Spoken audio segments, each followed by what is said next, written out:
Hi again. Okay, you guys, today we're going to make an envelope.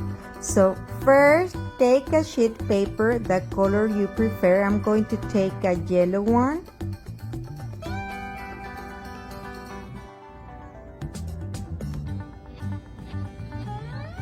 Then we're going to fold the paper in 3 parts. Fold it like this.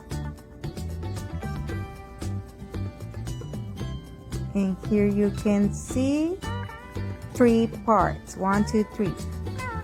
Now, make a triangle with the top part and fold it.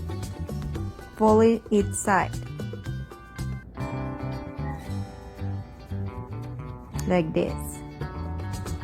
Now, using a glue stick, stick the bottom parts from their sides.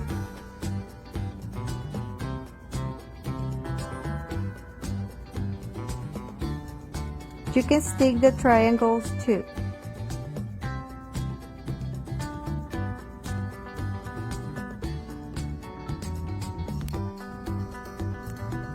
And that's it. You make an